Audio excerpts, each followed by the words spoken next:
Hi, everybody. I'm Debbie Schwartz, and welcome to tonight's webinar on the FAFSA. Sorry, we're a few minutes late. We had a lot of last-minute registering, which is perfectly fine, but there was a little bit of a delay in my to the webinar system, so I was sending everybody last-minute links. So I apologize for the delay.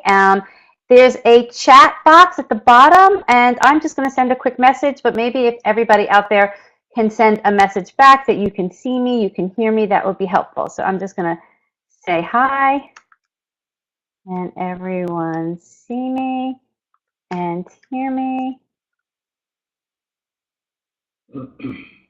Great, it looks like that is working. So we have one minor glitch tonight, but I don't think it will affect everybody's ability to get the information that we have.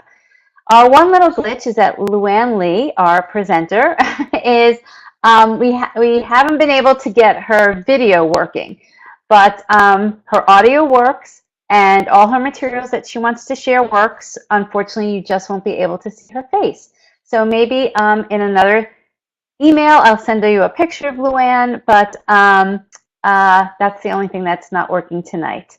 I am going to turn it over to Luanne in a few minutes, and once I do, I'm going to be here, but I can see I'm getting emails as I'm talking, so I'm going to be trying to give people the link and more information as Luanne is going to talk, but we're both here, and that's the background information. So let's get started.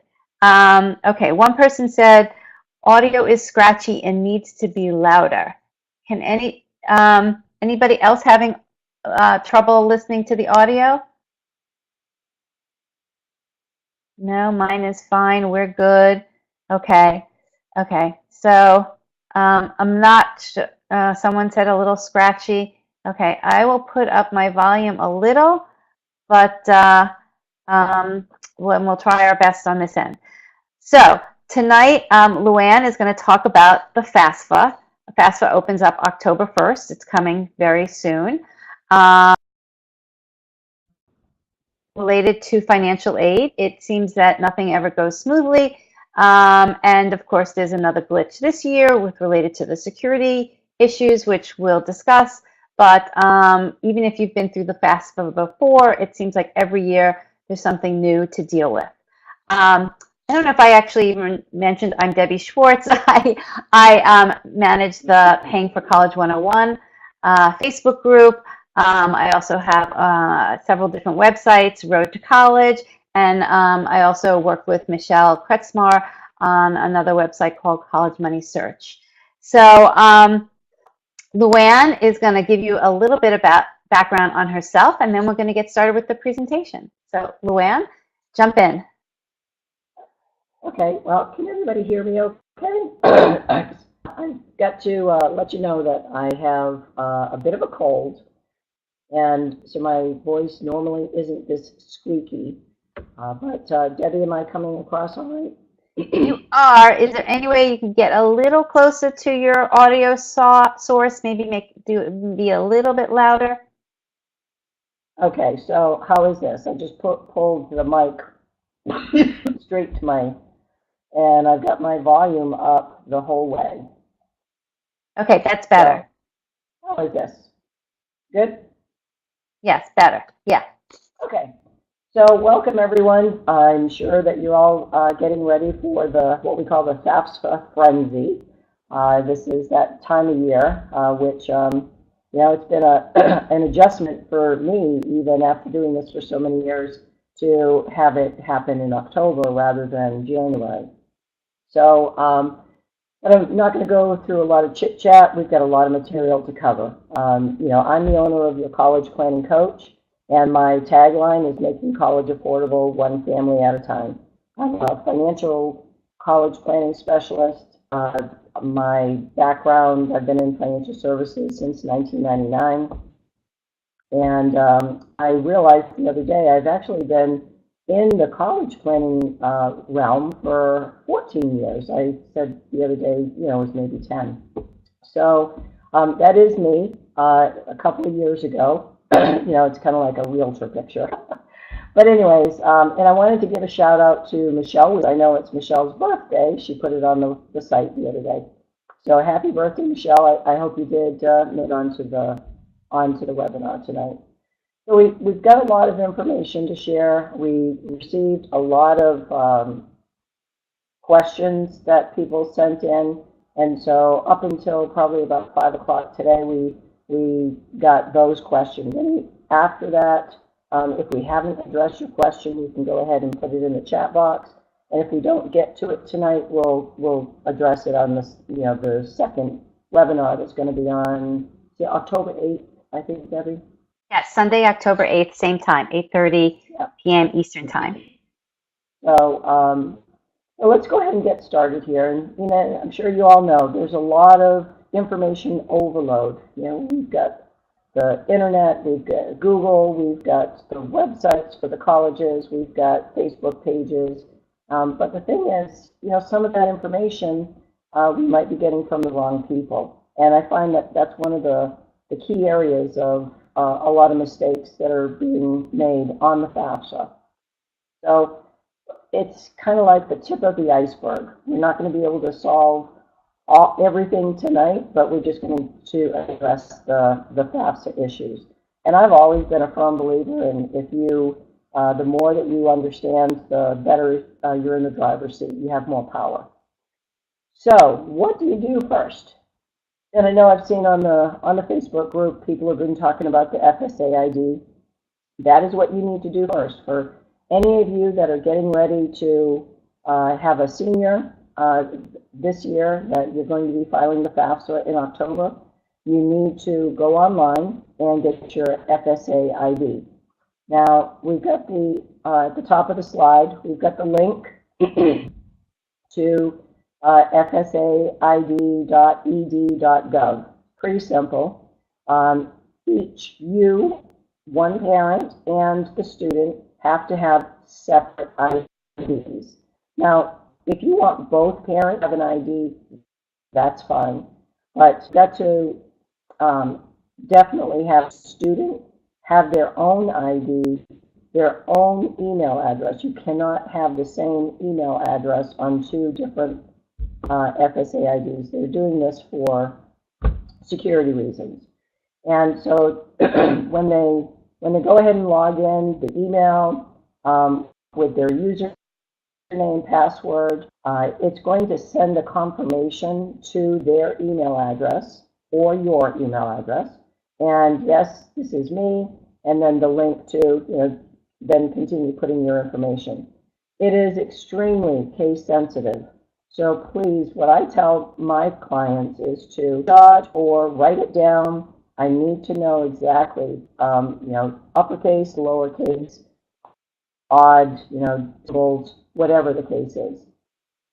This password is going to be good for 18 months. And so those of you that have already been, this is not your first rodeo here, you've got kids that are in college already, you might find that you'll go and log in and suddenly it says, oh, the password needs updated or password is up. So there's going to be 4 this year, it seems like. There's 4 security questions and answers. And it'll give you 2 questions that you create an answer for. And then the other 2, you're going to create your own question and your own answer. Once again, write it down, know what you did. You can have the same security questions for your student if you want to keep things simple. And that way, if you do have to go in and you've gotten locked out because you forgot the password or it changed or whatever, you can easily go in and answer the security questions without having to wait for an email to be sent to you and all of that. But I will caution you, when you've done that, you do have to wait 30 minutes before you can go back in and continue doing your work. So, everybody asks, what do I need to fill out the FAFSA? Now, you don't need to have these actual documents, but wouldn't you like to have a driver's license that says Thor on it? But they will ask for, it does ask on FAFSA for your student's driver's license. And if they don't have it, just don't put it in. But I find oftentimes, parents just write all this information down. Your kids' birth dates, the social security numbers, the date that you got married.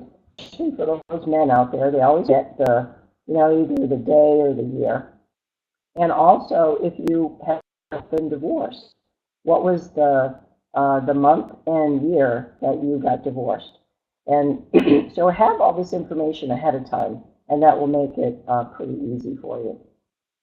The next step is to get your tax information together. So you don't really need your information. You just want your federal tax returns, your W-2s, 1099s, anything that you receive from employers or people that you've done work for and such. And because taxes and FAFSA go together sometimes like peanut butter and jelly. There's also, for those of you that are, maybe you can file the 1040A or the 1040EZ. You might fit into a category that is what we call the Simplified needs test. So if your adjusted gross income is less than $50,000, then you can qualify for the Simplified needs test, which means you don't have to input any asset information at all. Now, if the parent's income is less than or equal to $24,000, you're going to qualify for an automatic EFC. So, kind of think about that. And if you have to file the 1040 because you're trying to get, eligible for some sort of a tax deduction or such, you can still qualify if you fit the rest of the parameters. So there are some benefits out there. I have a sister who she would have qualified for this, but then she had to add her child support in there, and it put her over the 24,000, unfortunately. So then what you want to do is gather up all your financial statements, your stocks and bond mutual funds and checking and saving account statements, your 529 statements. Now, those of you that have a prepaid tuition plan, you want to call and find out what is the current refund balance of your prepaid tuition plan. So what that means is that, like say in Virginia, where I live, the prepaid tuition program, it will cover tuition and mandatory fees at a state university in Virginia. Now, if and whether I'm going to use the prepaid plan as is, or if I'm going to use it at a private school, it doesn't matter. You're still, as far as the FAFSA is concerned, you still have to get that balance, that refund balance, because you could have less, say the market had tanked, you could have less in your account than what you actually put in, but they're, at least in Virginia, they're guaranteed to honor that contract. And the same with your education savings account, like the covered out. You get all of your statements together, anything financial, so that you can answer all those questions. Now we get a lot of questions asked about, what do I have to put on the FAFSA? And it's pretty much almost everything. So, people have asked some of the questions like for trust funds or uniform trust for minors or uniform gift to minors, or maybe a, what is it? You've been in an accident and you have a claim. It's on one of the slides. But unfortunately, when you don't have access to money, but it's in your student's name, it does have to be disclosed. And I know it doesn't sound fair, and I can hear you all saying, no, that can't be true. But unfortunately, it is. So even if you have cash that you have under a rock in the backyard or under your mattress, legally and ethically, you're supposed to disclose all of it. So just be aware of that. You also, if you have health savings account, the contributions to your 401k or any qualified retirement accounts, other than a Roth IRA, because a Roth you've already paid your tax, but anything that's tax deferred, and child support. And I know child support doesn't show up tax return, but once again, taxes and FAFSA go together, but not everything. So gather up all of these things that are the untaxed income as well.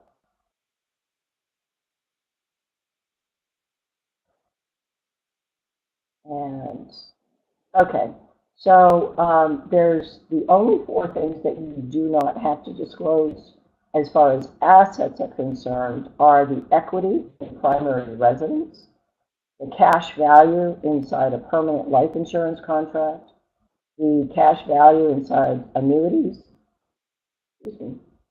and the balance in your retirement accounts. Now, the last screen showed that we had to include the annual contributions get added back to our adjusted gross income. So don't mix that up. You do not. So if you've got, say, $300,000 sitting in your retirement account and you contributed $17,000 in 2016 that showed up on your W-2, you are going to add that whatever that amount was to your FAFSA, but you do not add your complete total of your retirement. Debbie, are there any questions or anything that I've gone over, or just keep going? Well, let me go back a tiny bit. There was a question about, oh, hold on, sorry, lost it. What if I have a PIN for myself? Do I need to create a new PIN, or do I manage? Oh, sorry, wait. Oh, I see. I can see that. Okay. So if you had the old FAFSA PIN, it's not going to work anymore. So you have to create an FSA ID. So I think that, and I don't know, Robin, what about widows? I don't know what your question is, if you can kind of put it back in the chat. And child support does have to be included. If the support, once the support ends, sure, that does, there's nothing to add. But so for right now, we're filing for 2018, and using the tax return from 2016. So you're disclosing how much child support that you received in 2016. And once again, then it's a matter of going to the school that you eventually choose to attend and say, listen, show them your divorce decree or something, some documentation that your child support is ending or has already ended, and they may go ahead and adjust. It's up to the schools. And I'm seeing here. Luanne, do you see some of the other questions about what's the? Yep. Yeah. So go ahead. Retirement funds, yes. Any qualified retirement account, 403B, 401k, TSPs, the IRAs, just not your Roth IRA because you've already paid your tax. SEPs, simplified plans, any contributions that you have made to a qualified retirement account that is deferring your tax, you have to go ahead and disclose that. And so contributions to an HSA count as an asset? Yes, or no, it's as a income, sorry, the HSA is on the income portion because you're deferring that income. The same as your retirement. And if I put asset, I apologize. Been a sick weekend. Okay, so I don't see any other questions. So then once you gathered up all of your financial data, then you want to have your top 10 college list. Now there is a limit of 10 colleges that you're going to put on the FAFSA. And a lot of times people are asking, well, I have more than 10. What do we do?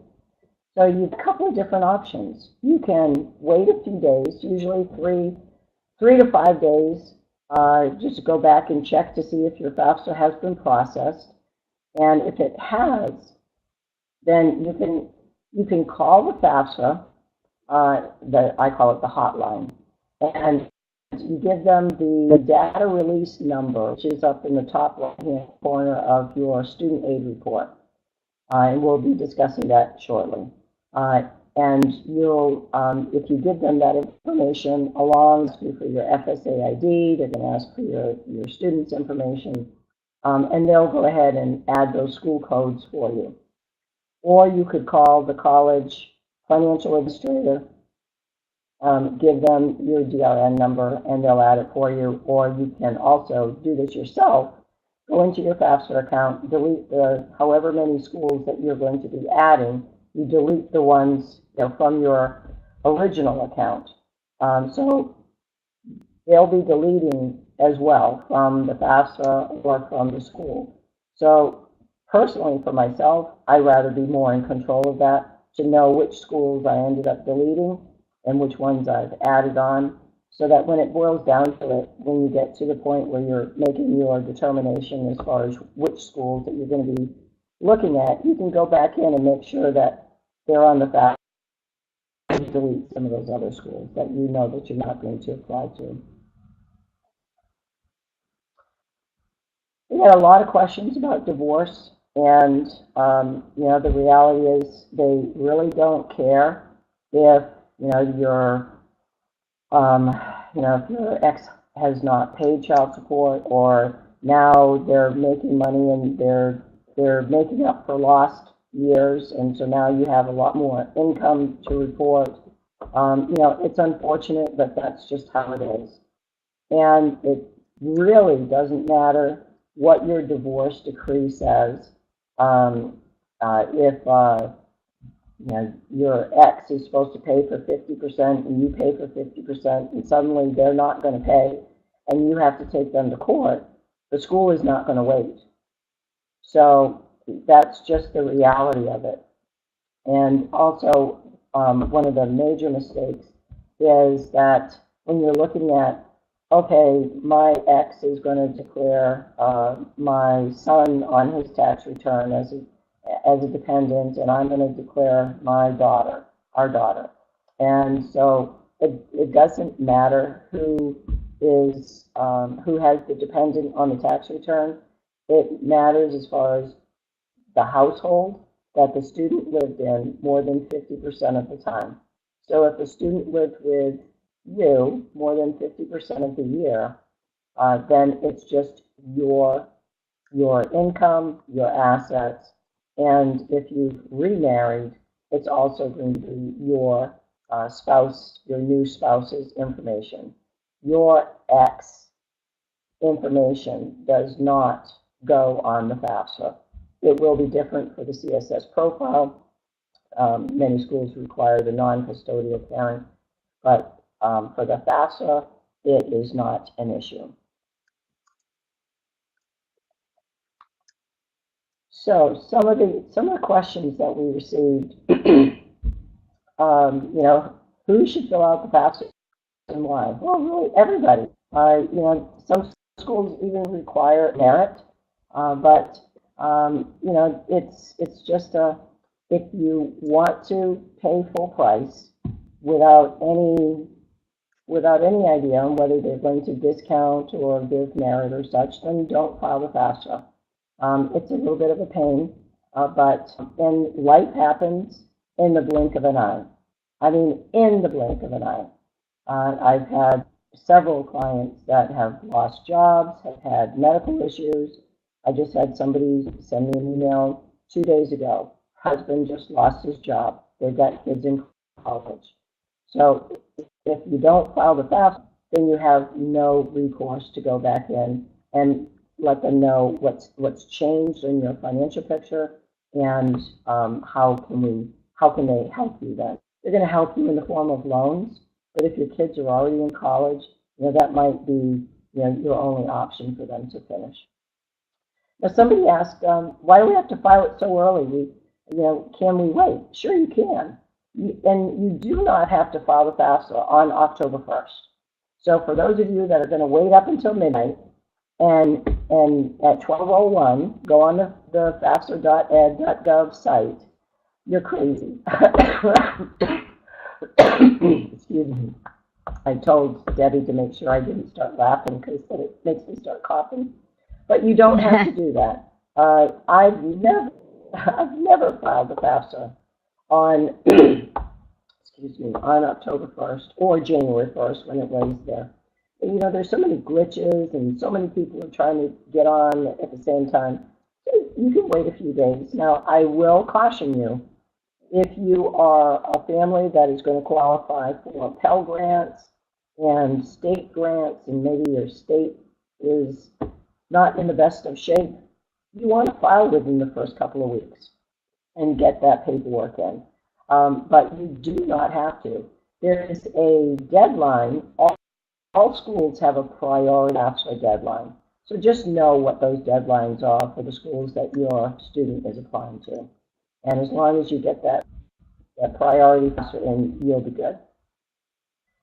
You might, if you wait that long, you might miss out on some grants. And so, if you think that you're going to be eligible for some grants, you want to get it done within the first couple of weeks.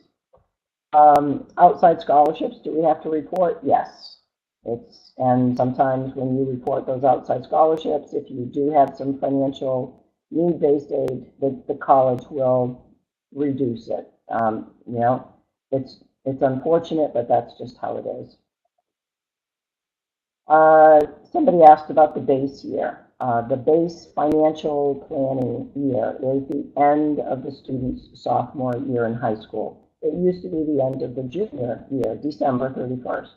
But now, because of the prior tax return, where we're going back 2 years, it's going to be the end of the sophomore year. And what that means is that if you have some opportunity, a situation where you can reallocate some income or assets or such, and not everybody can do that. So it sounds great, but it's only for people that are like self-employed business owners, or maybe someone has come into an inheritance or something, kind of out of the ordinary. So, but for the most of us, the best thing is just to know ahead of time what to expect. And if you can reduce anything, that's going to show up on your tax return, you want to do that before the end of sophomore year, of December 31st of their sophomore year. So I didn't mean end of the student's sophomore year, but December 31st of that financial year. The FAFSA hotline, that 1-800 number, if you do call, again, until you have at least 2 questions that have been answered with the same answer. It's just like anything. Customer service these days is really difficult. But there are some people that will help you, and then there are some that they're just reading off of some sheet. So you want to make sure that, especially if it's something pretty important, you want to make sure that you're getting the right information. Debbie, how are the questions going? I think they're okay. I've been actually responding to them, so I don't think we have anything new right now. Did you answer the one, what if my daughter has been saving for a computer for college? Oh, no, I missed that one. Okay. So, and I know that we will get to that, but if your daughter has been saving for a computer for college, you have to, if you can't buy the computer before you file the FAFSA, it's going to count. And you really, it's not legally, ethically the right thing to do to pull money out of the account, just let it sit there like in a cashier's check for a couple of days and put it back in. That's really not the way to do it. So, and it is, it's a very common question that we're going to be answering a bit later. But the reality is, if you've got monies sitting in accounts that are going to be for property taxes or real estate taxes or next year's tuition or maybe the rent for the next semester or such, see what you can do to prepay those bills. Get them out of your account. And the reality is, if it's in your account as the parent, it's just over 5.64%, which isn't going to make a lot of difference. Now, your money's in your student's account, maybe they'll be looking at 20% because there is no asset protection. So if they've got $5,000, sitting in their account, it might be time to go ahead and transfer that into your own account, the parent account. And so then you'll still be disclosing it as a parent asset, but not as high as the student asset. Or, like I said, go ahead and prepay. And don't do that like the day before you file the FAFSA. Give a little bit of thought to this. So if you're in that situation now, make those changes now so that you're not going to have any issues with having statements that are going to show suddenly where'd that money go. And always document, always. Trusts and personal injury settlements, which is what I was trying to think of earlier. Unfortunately, you have to disclose it. And I've seen situations where, a student was involved in an accident, they have a trust, they can't get the money until they're 28 years old. It's in their name, it's a trust. It has to be disclosed as a student asset. So the only good way to think about that is that, well, eventually they'll be able to use that money to help pay off their student loans or their cost of education. There was one parent asked about, they took out a lump sum from their Florida prepaid tuition plan. And I honestly didn't know that you could do that, but it would be no different than every year if you had the prepaid plan, you would call the administrator and ask, well, what is the value of the account? And whatever that value is, that will count as a parent asset. So for you, in Florida, the money sitting in your account is just going to be counted like any other asset. So just make sure it's in your account and not in your students. And the same thing for prepaid tuition, 529 plans. Yes, just get the statement value or the refund value, and they are disclosed as a parent asset. Savings bonds, same thing. Just find out what their value is.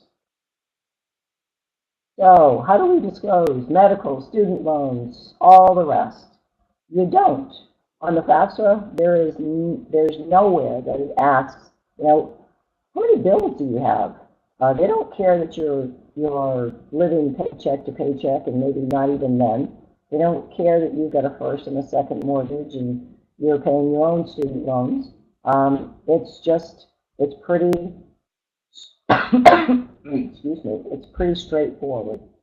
On the CSS profile, there is a section at the end that you can put those kind of hardship information in there. But by hardship, I'm talking about medical issues or job loss or such. Not that, geez, we went on our family vacation and we had to go second class instead of first or something. They don't want to hear that. So I think I already addressed this. Anything that you've got earmarked for other bills, you know, if you can pay it beforehand, before you file your FAFSA. So I'll give you this tip. If you know you are not going to qualify for any financial need-based aid, you're not going to qualify for any Pell Grant, you're not going to qualify for a state grant, you're not going to qualify for a subsidized loan, then you don't have to file the FAFSA right away. You can wait a little bit, make sure you file it before the priority deadline. But if that gives you the amount of time to reduce some of those assets out of your accounts, then go ahead and take it. If you are somebody that knows that you are going to, your income is such that you're going to qualify for Pell Grants and other grants, you do want to address this if you've got monies that you're concerned about. And if it's money that is less than your asset protection allowance, then you don't have to worry about that. You know, everybody has an asset protection allowance, and there's a calculation for it, but it's not very much. But you know, every little bit helps. Now, the grandparent contributions for the 529s. I've seen where grandparents took the 529 money out to help the grandchildren, and they lost their Pell Grant. So it's because it now counts as student income, other income coming in.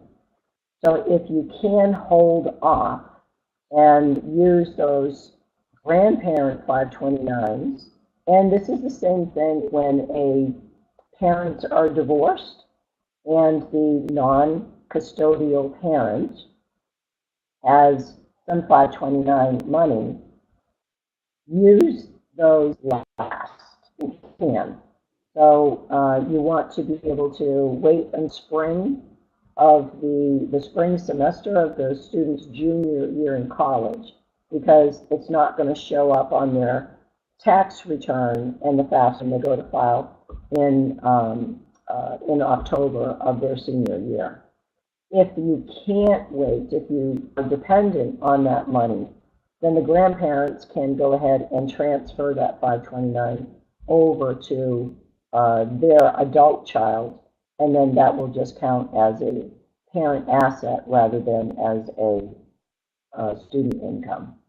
Luanne, can you just, there is a question from Phyllis saying, when should the non-custodial parent transfer money in the 529 to the custodial parent? You know, that's a good question. I know. That's why I stopped you. I'm thinking about it myself. Because,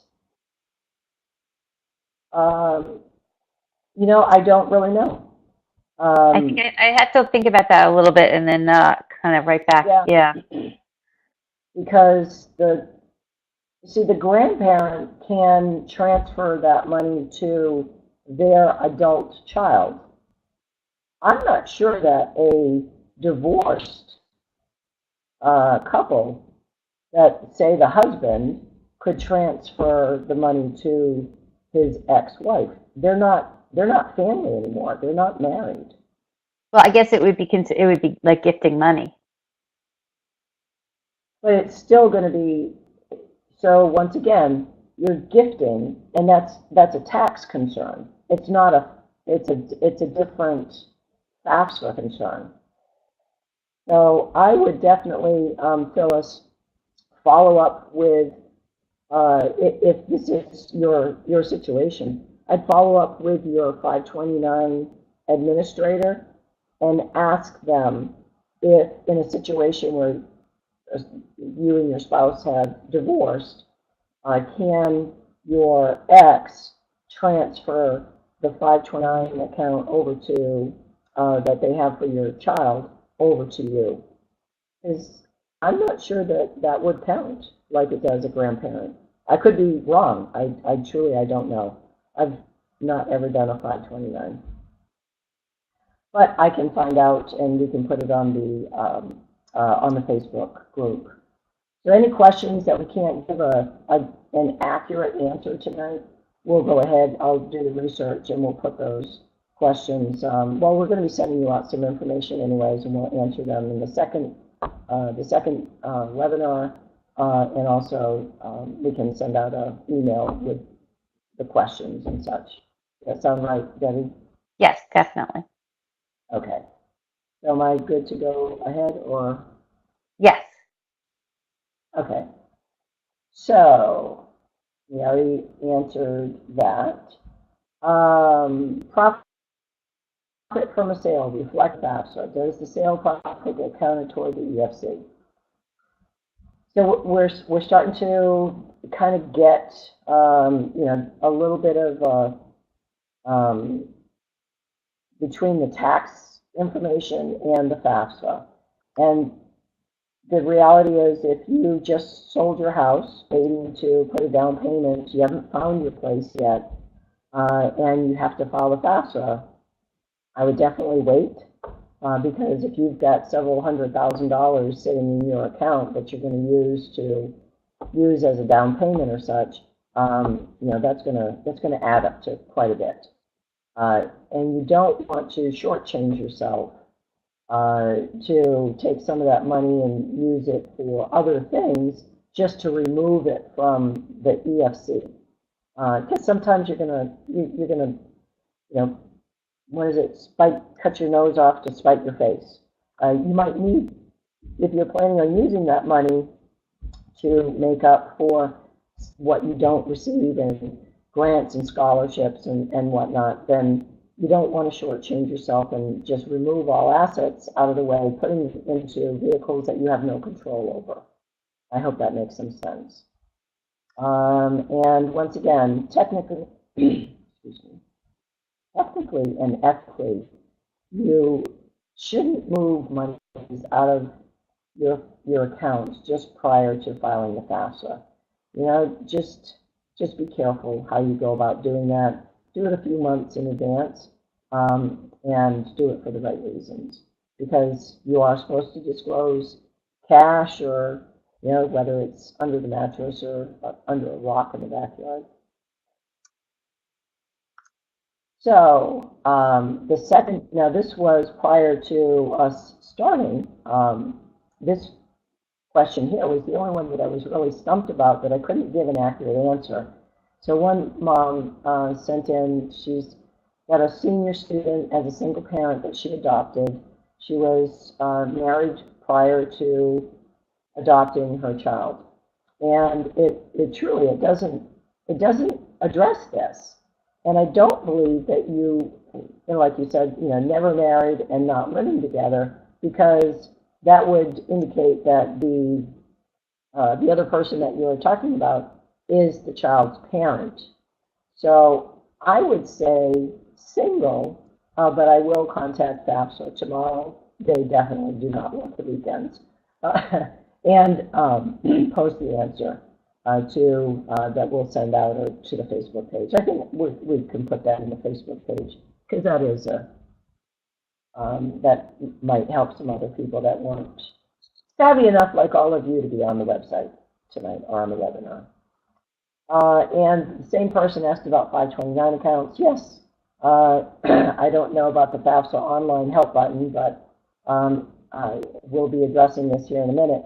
But there's on the paper form, and also on the FAFSA itself, when it talks about investments and what to include and not, it does include 529s. These are parent assets, not a student's. And Luanne, we had a question which I responded to, but I think it's worth commenting on. Somebody asked, do you have to report all 529 funds? What if you have 529 accounts for different kids, and you're filling out the FAFSA for one child? Do you need to report the 529 assets for all the other kids as well? Yes, unfortunately. So, yes. it's just, yes. Sorry. And somebody said, and I don't know, can everybody hear me? Because someone said, I just saw that the presentation with no audio. I don't know if that's a situation that they've got. Nobody else has reported that. So I think I was it's, wondering. I've been seeing some comments. I can't really explain. Some people can hear okay. Some people are having some issues. Your audio was going in and out a tiny bit, but it was still, you know, we could still hear you. So I think we should just keep moving forward, and we will Right. clean up the recording and send it out to everyone.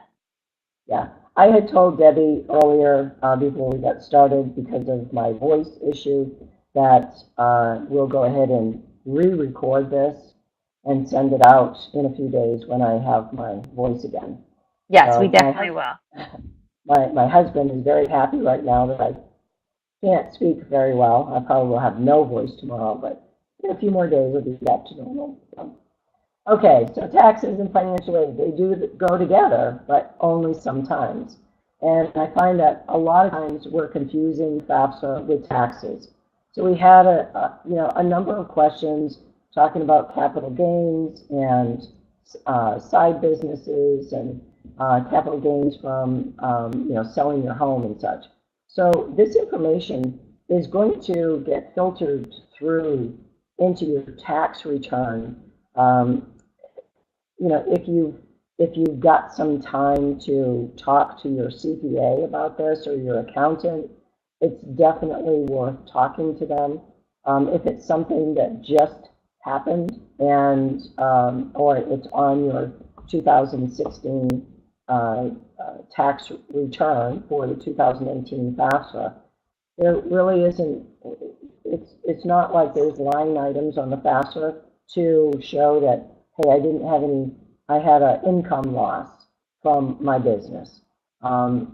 You can always try to go back if the school is the school of your choice and explain, that, hey, my income looked much higher, but it's such and such.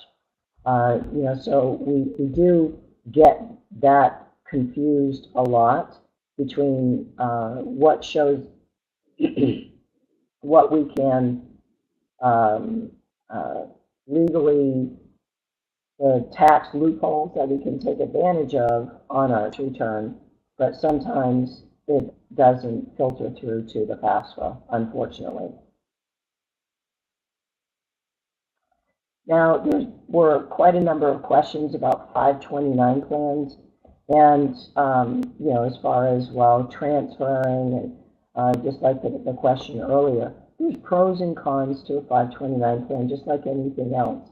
You need to be aware of it, and the absolute best place to ask is your plan administrator, because they're going to know exactly what you're going to be allowed to do or not. I have to be very careful on giving tax advice or securities advice and such. So I stay in that, I don't get into the gray areas. I'm not trying to be vague, but that just is how it is. So I do know that the grandparents 529, you can transfer to their adult child, and then it's going to count as a parent asset. We're going to find out about the X's. I will tell you, a couple of years ago, probably about 5 years ago, I had a couple that came to the office. We input all the information into their FAFSA, and the chill in the conference room was like below 30. And I thought, what the heck is going on with these people? So Mom got up to go to the restroom before we hit submit. And Dad tells me, he said, well, I apologize. We're getting ready to sign our divorce papers tomorrow, and it's been a bit testy. And I said, wait a minute. Before we submit this, have you guys been living apart this last year that we've been talking about all of this? And he said, yeah, I moved out into my parents, and it just changed the whole FAFSA. So just be aware of, because in this case, the dad had all the 529 monies in his name, and none of it was in his wife's name. So it reduced. That's a case where their income was exactly the same. Each one of them made $62,000 and $63,000, so almost the same. But from the asset standpoint, they had been saving in 529 plans and their retirement accounts and whatnot, and it made we were able to just include one income, none of the assets, and their son and their daughter 2 years later were able to be qualified for the subsidized loan, which it was everybody thinks that I don't want to take on the loans, but sometimes you just have to. So now the most common mistakes, there's going to be like a 2-page little mini ebook that we'll send out that has a list of most common mistakes. But some of the ones I wanted to highlight, just definitely, whether your child wants to or not, check yes for work study and loans, especially the work study. You can always, it doesn't get offered to everybody. Usually it's only if you can, it qualifies for a financial need. But if you don't check it, it's never going to get offered. So definitely check it. Those priority deadlines. You get your admissions application deadlines, the financial aid deadlines, the master promissory note, there's so many deadlines. Make sure FAFSA, all the information is going to your student's email. So make sure that they understand that they've got to be checking their email accounts, they've got to be checking their student back office accounts for the colleges. One of the big no-nos is using the parent's FSA ID to log into the FAFSA.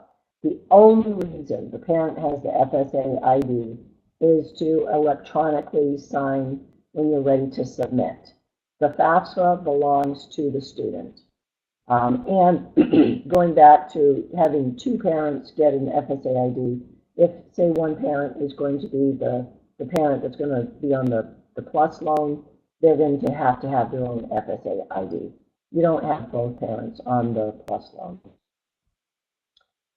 Luanne, before you go on, there Yes. was one question related to what you just were talking about with the example that you gave with the couple you were working with. I can read it. It's from Kelly. It says, Luanne was talking about a couple that had been living apart but living separately, and that the non-custodial parent's income didn't count. But what if the base tax form was filed jointly? This was 5 years ago. So at the time, you had to file the FAFSA in January using and updating with your current tax return. So they ended up filing separately. No, but what? So I guess if you relate the situation to this year. So this year, it's not going to, because you're using the tax return from 2 years ago. So then it's a matter of you have to submit it, but then you let the schools know that, hey, we have since divorced and we are living separately. So excuse me, I'm sorry. You've got to, because they don't allow you. I know I've seen a lot of the threads on the Facebook page where I want to wait to use my 2017 tax return because my income went down, I've had a bad year, or whatever the case is, or now my ex isn't going to be on there, or we have no child support. It doesn't matter. They won't allow you to do that.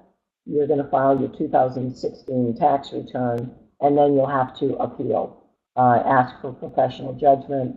This is our situation has changed, whether it's divorce, whether it's job loss, medical issues, whatever. I guess the question is being separated viewed differently than being divorced, and is separated mean anything to FAFSA? So separated, you've got to be separated and living in in a different home. So they will, They will come back and ask if you have a formal separation. I had a family last year. They're separated. They live in the same house. They have locks on their doors so that the husband can't get into the wife's place and the wife can't get into his side of the house. And I just told them, you guys are going to have to work that out with FAFSA. And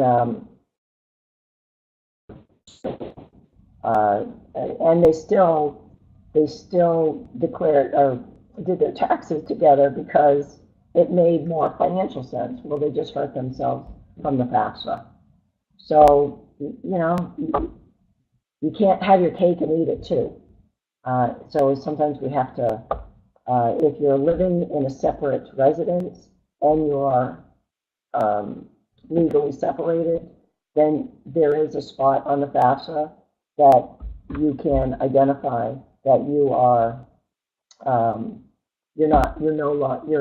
you're married but not living together. One more question, Luanne, about email addresses. Interesting one. Christine is asking if the parents have two separate email addresses, can they use one of those email addresses for the student because they're concerned that the student is not going to be checking their email? So, yes, I mean, technically you can. You have to have two separate email addresses.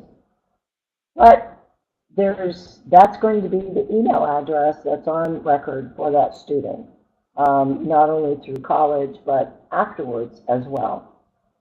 And I look at it as the start of a learning experience.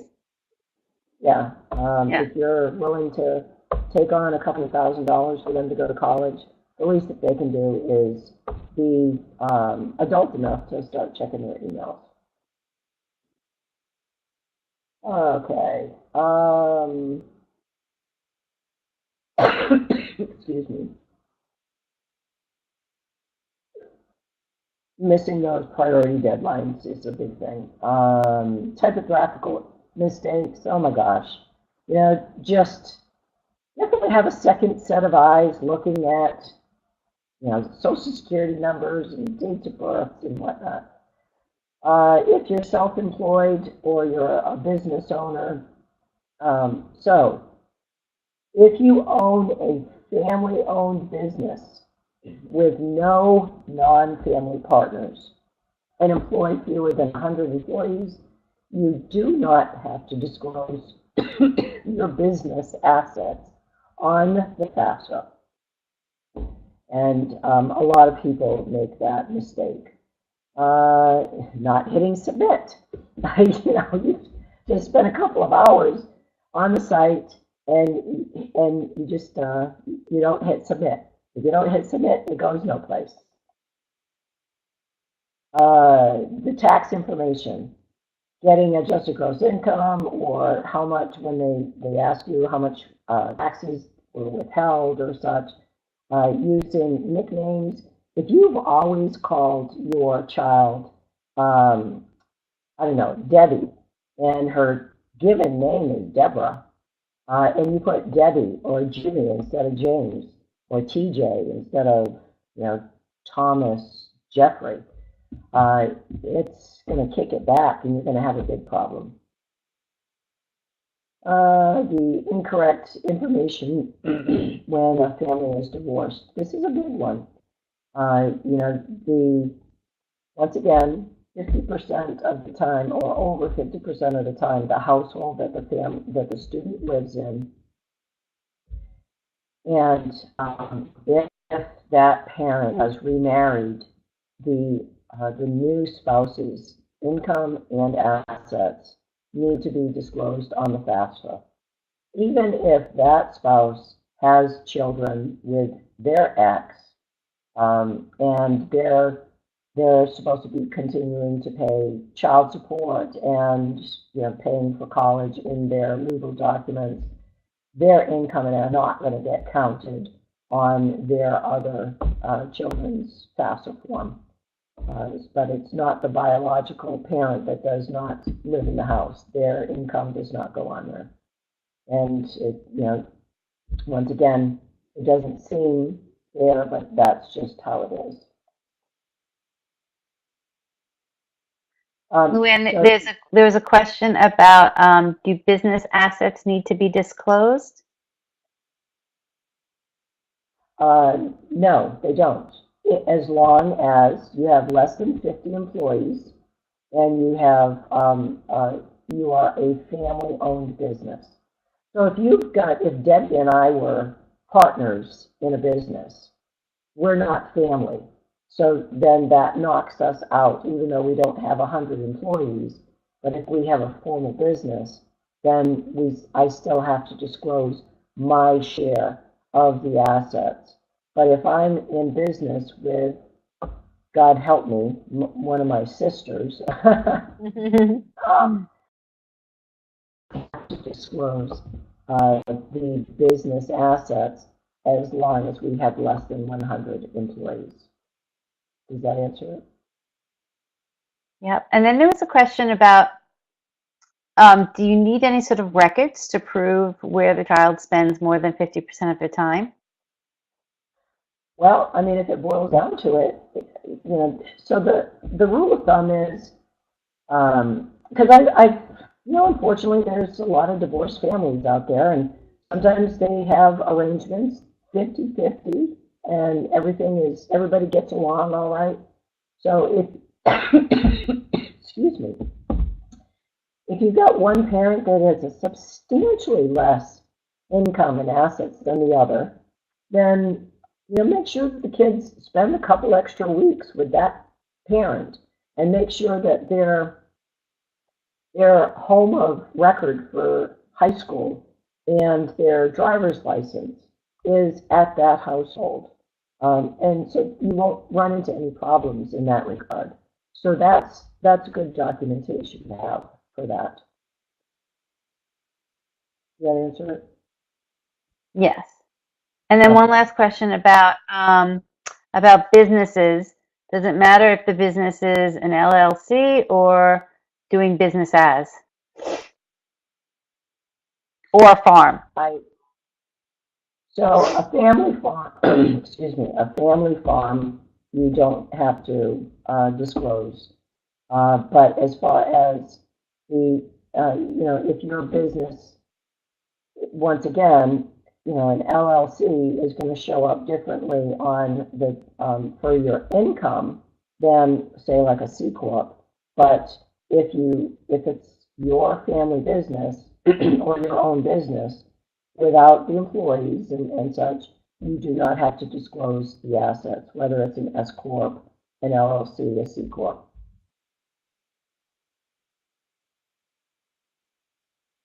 So let's go. Let's see. Make sure that as long as we're talking about documentation, if you do end up having to file the CSS profile, just make sure that you're putting the same information on the profile that you put on the FAFSA, because they will look at both together. So you want to make sure that all your documentation is the same and accurate. And everybody should file. Don't leave any money on the table. I had a student a couple years ago. He sent me an email. Miss Luanne, I got accepted into UVA. And I looked at it and I shook my head and I texted his mom. I said, did so-and-so apply to UVA? She said, yeah. He wanted to surprise you. And I said, well, yeah, he surprised me. But the thing is, we didn't send the FAFSA to them, and you have to fill out the CSS profile. So you're not going to get, it's too late. Everything is, you're past the deadline. So no surprises. Make sure that you list all the schools that you're, and tell your kids, don't try to surprise you. Make sure you guys are all working together. And follow up with the financial aid office. If you don't, you can log back into the FAFSA a few days after, at least 3 days, 3 to 5 days, and you'll see that the FAFSA has been processed. But if your student doesn't start receiving information from those schools, follow up with them and just make sure. Contact the financial aid office at the school and just confirm that they received your child's FAFSA. Because, these things, there's hiccups. And always, and we're going to look at the student aid report, but once you file the FAFSA, you hit submit, and it brings up the student aid report screen. Print that out, and we'll see an example here shortly. So, Debbie, any questions I need to answer before I go on? Okay, what happens if child considers applying for a different college after the FAFSA application is completed and submitted and the college was not on the initial list?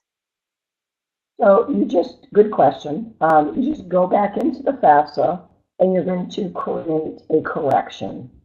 And then you just go in, you add that school to the list, and then you have to go through and resubmit once again. Which means when you log back into the FAFSA, you're logging in with your student's FSA ID and password. You add the school to the list, and then you go to the submit page, and you have to put the FSA ID for the student as well as your own. And once again, make a copy of there's going to be a correction page. Make a copy of that. You'll come up with another student aid report. Make a copy of that, just so that you've got your documentation. Now, once again, if you've already got 10 schools on the FAFSA and they decide to add another, you're going to have to delete one of the other schools on the list. It's already processed, so you're going to be okay with that. But just realize that when it gets down to picking the school, you want to make sure that there's whatever school that you took off of the FAFSA, you put it back on. Okay. So, there was another question which I think is worth highlighting. Somebody asked, if my EFC is really high, is it worth for me to still submit the FAFSA? Yes. Yes, it is. Because everybody has a different opinion on a high EFC. Some people are going to say, my gosh, my EFC is $20,000, and somebody else might be $60,000. The highest that I've ever calculated was $160,000, and that person still refiled the FAFSA because there was a school that their daughter was attending that she received a $100,000 fellowship, and there was a small portion of that money that came from federal or state funds. And if they hadn't filed the FAFSA, she would not have gotten that scholarship. So, and you just never know what's going to happen. I have had to go back and document 2 colleges where a parent has, they've lost their health, they lost their job, it was a mess. But because and they didn't qualify for any financial aid at all, and a divorce situation, and they both professionals. They said, why should we even bother? And I said, well, you're not bothering, I am. This is why you hired me, this is why we're going to do this.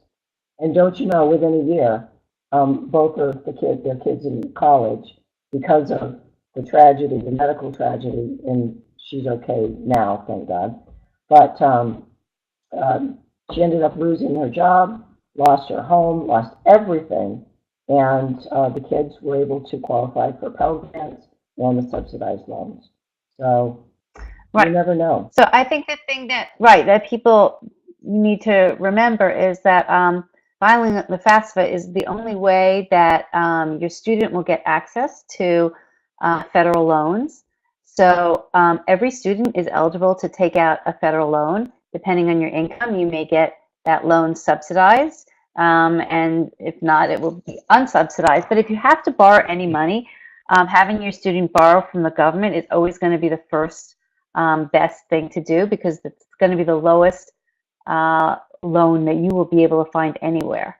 And then the second thing is, in addition to the student being able to borrow money, the FAFSA is the only way that as a parent you'll be eligible to take out a Parent Plus loan.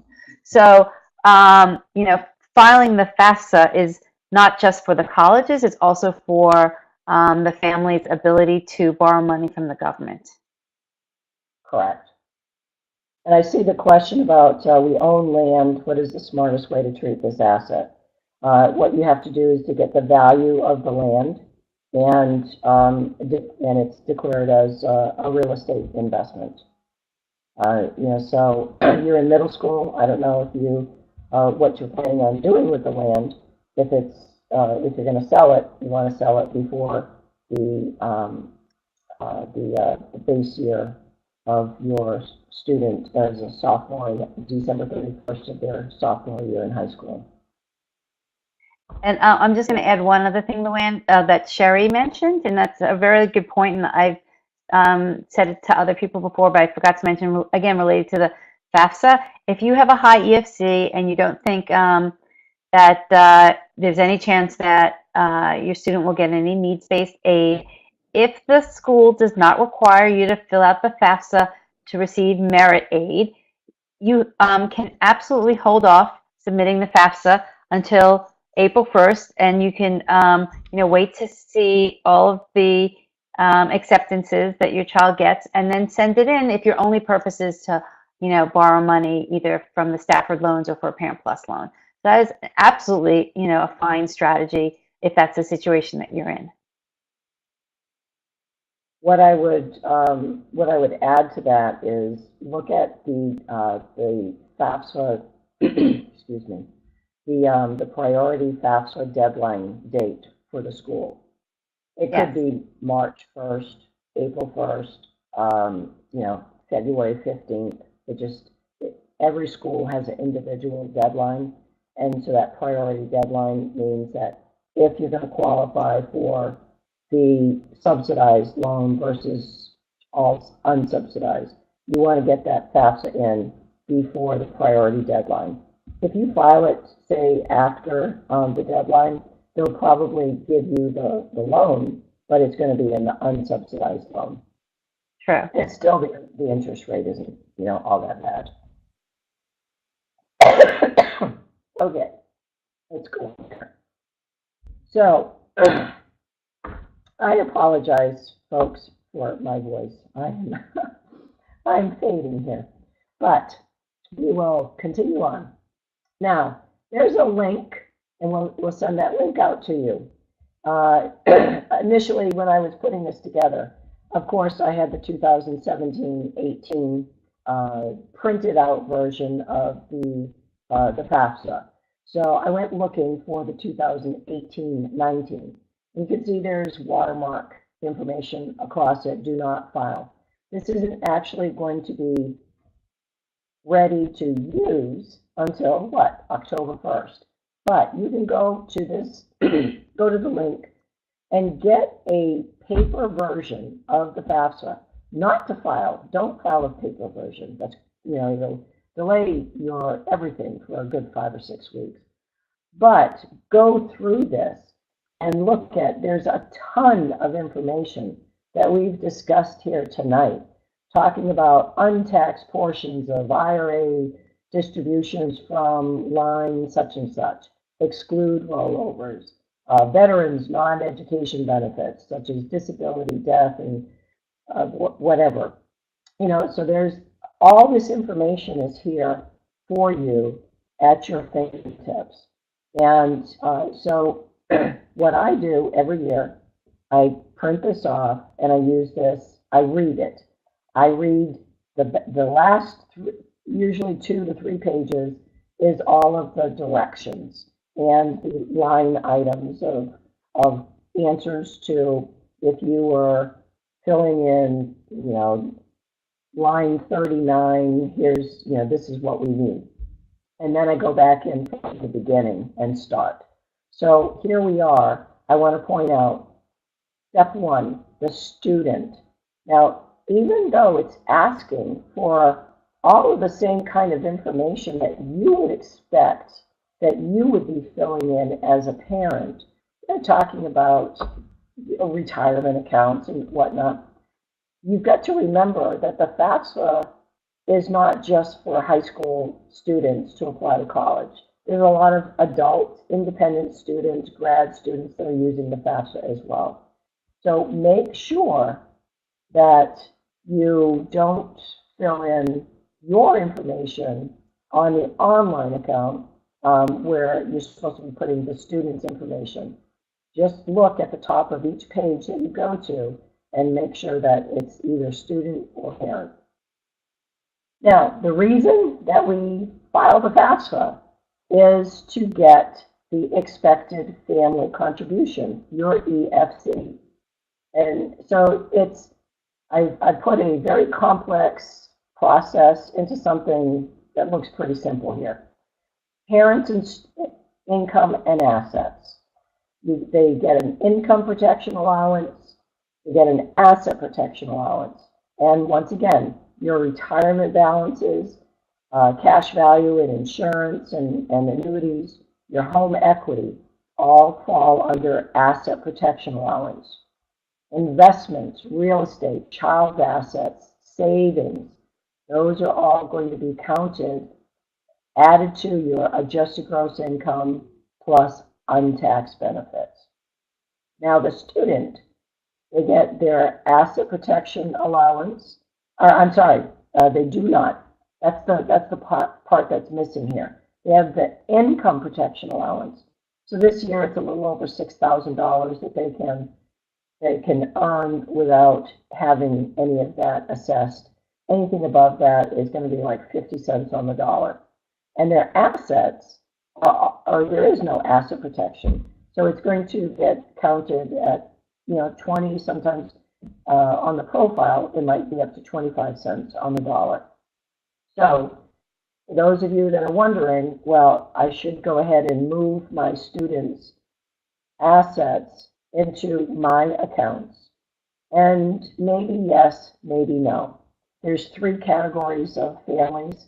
Category one is, you're always going to receive financial need-based aid, and you want to try to make sure that your asset section is as minimal as possible so you can get those Pell Grants that you need.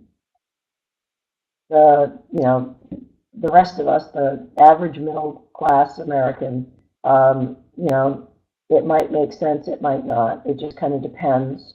And the category three family of they're financially blessed, maybe they're a business owner, sometimes they can take advantage of tax planning strategies. It's not going to benefit you now for those that have seniors for, in a few weeks. But for those of you, if anyone's listening, that you've got kids that are in middle school or freshmen in high school, now is the time to really start evaluating how you can reassess things. Because the number one question, what do we get from the FAFSA? Everybody wants to know, I didn't get anything, why should I bother? The FAFSA is going to give the school and the government your financial strength, what they think that you can pay out of pocket before receiving any financial need-based aid. And the reality is that we all think, financial aid is all free money, but the bulk of it comes in the form of loans. And I know I see the on the thread all the time, I don't believe loans are aid, and I don't think it's very fair either, but that's what it is. That's what the government is offering to our students and to us as parents, that as long as we file the FAFSA, our students can qualify for the Stafford Direct Student Loans. Now there is a limit every year, $5,500 for a freshman, and then that's split up between 2 semesters. Sophomore goes up $1,000, junior $1,000, and same for junior and senior. The interest rate right now is 4.45%. There is a cap So what does cap mean? You know, it's eventually going to go up. It went down a couple of years. It went up, you know, last year. And you do pay just over 1% fee. So as long as you file the FAFSA, your student will be eligible for the Stafford loans. If you don't have any financial need, then it will all be $5,500 in the unsubsidized loan, which means the interest starts to accrue from distribution. A subsidized loan typically is $3,500, and that is 0% interest as long as the student is in school. Now, what do you get by filing the FAFSA is you get the opportunity to apply for the PLUS loan, the parent loan for undergraduate students, or what I call predatory lending by our U.S. government. And if I was still giving these kind of terms, years ago, I found out I was doing mortgage services, and that's when I saw all of the education debt on credit reports, and I thought, my gosh, there's got to be a better way than this, and that's how I got into college planning. I will never do a mortgage again in my lifetime. It's the most stressful period. It's more stressful than doing the FAFSA. But you know, right now it's a 7% interest with a 10.5% cap. And this is what bothers me the most. Over 4% fee is going to be deducted from every Parent Plus loan that you take. So there's pluses and minuses.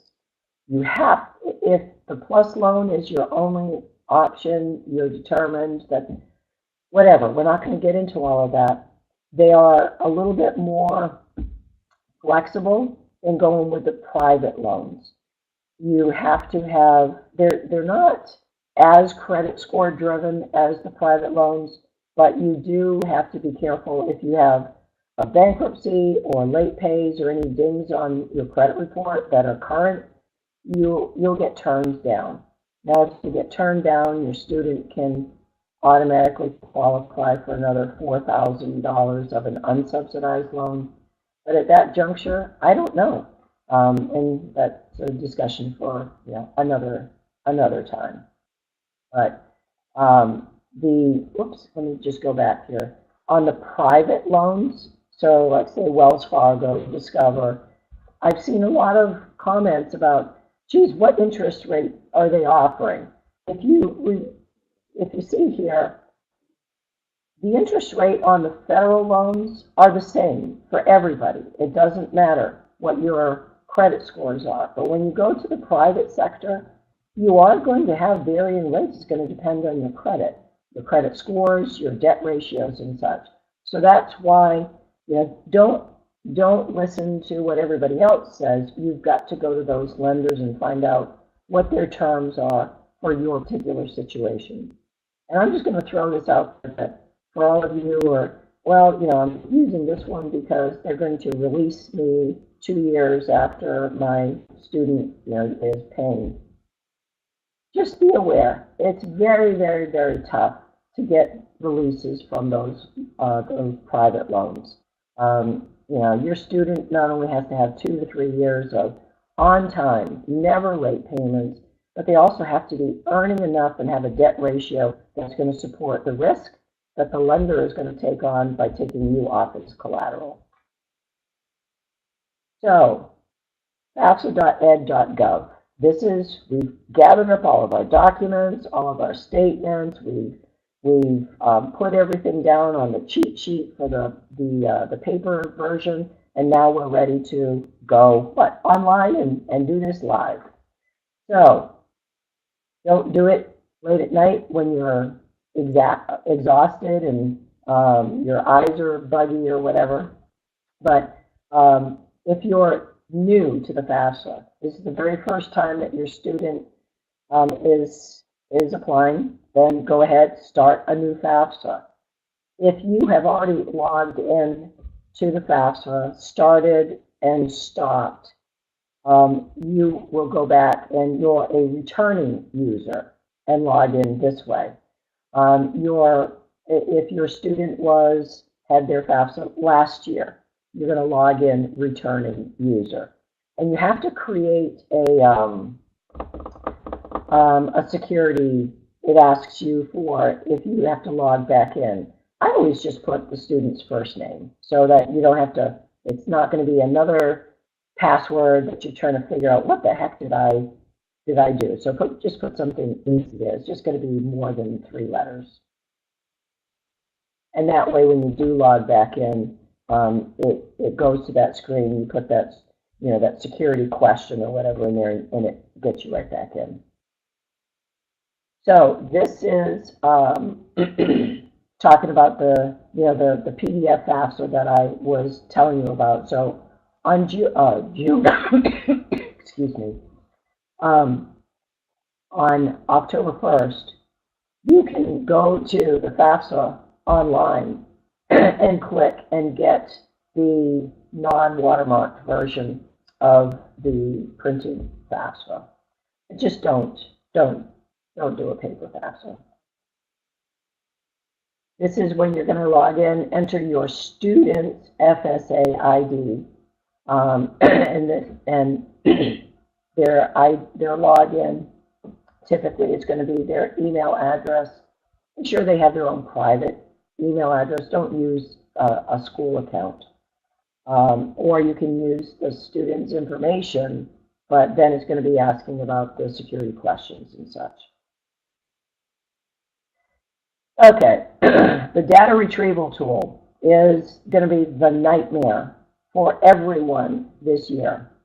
I disliked it and didn't trust it when they first came out and we didn't have to use it, and then we were almost forced to use it.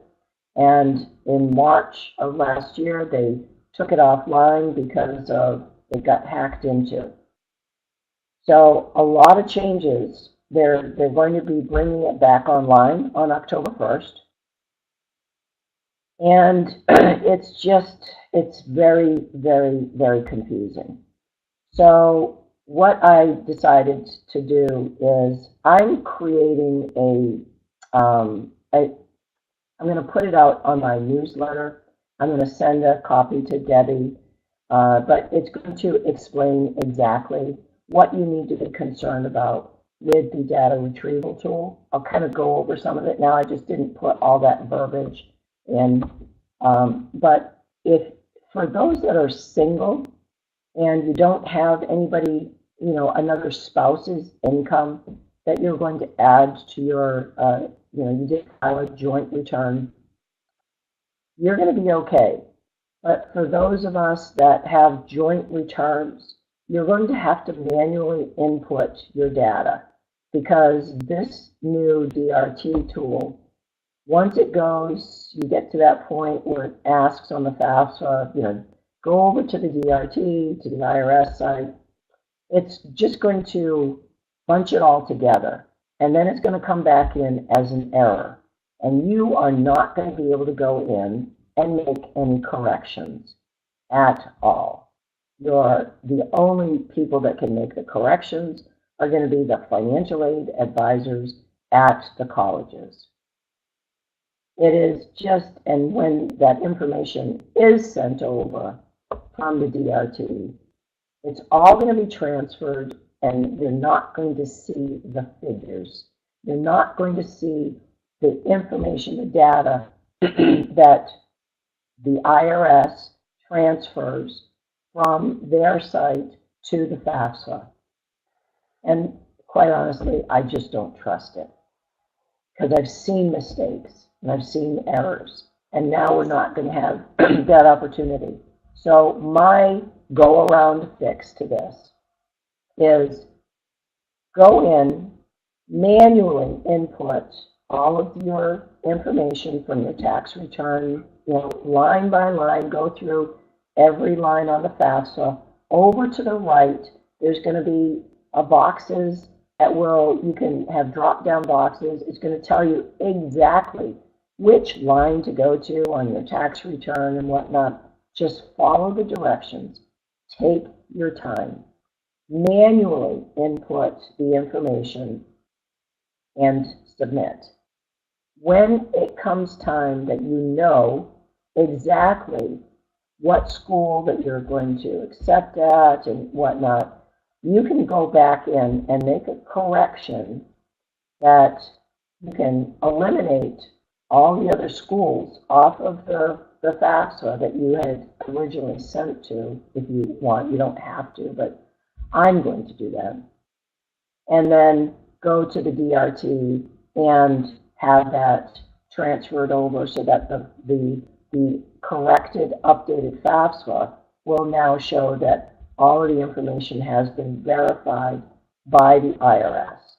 You will have your copy of the student aid report and your FAFSA, that is your manual copy, that will show exactly what you input, so that if there is suddenly a big difference in your EFC number, you have the documentation to go and show why is there a difference, because you're not going to be able to see it, which is, I just can't figure out why they think that this is going to stop people from being hacked. It doesn't make any sense, but that is just how it's being done. If you did an amended tax return, you cannot use the DRT. So there's going to be a lot of things that you're not going to be able to use this DRT to. And I will state too, if you decide to use it, you get a very simple tax return. You know, you're not worried about, you don't have any assets that were you know, put on there, no retirement or whatever. You want to use the DRT. When you do go over to the IRS and you're inputting your information, make sure that the information that you're typing is the exact way that it's listed on your 1040. So if you live on a lane and on your 1040 it's LN, then put LN on the DRT. If they have the wrong, your name spelled wrong on your tax return that you took into your CPA or H&R Block, you're going to have to type in your name wrong, because if it's been filed with the IRS, that's how they have you listed. It's crazy, but that's just how it is. And then you can go back and get it corrected with the IRS afterwards, is my recommendation. So a lot of this stuff here, you know, talks about what I just discussed.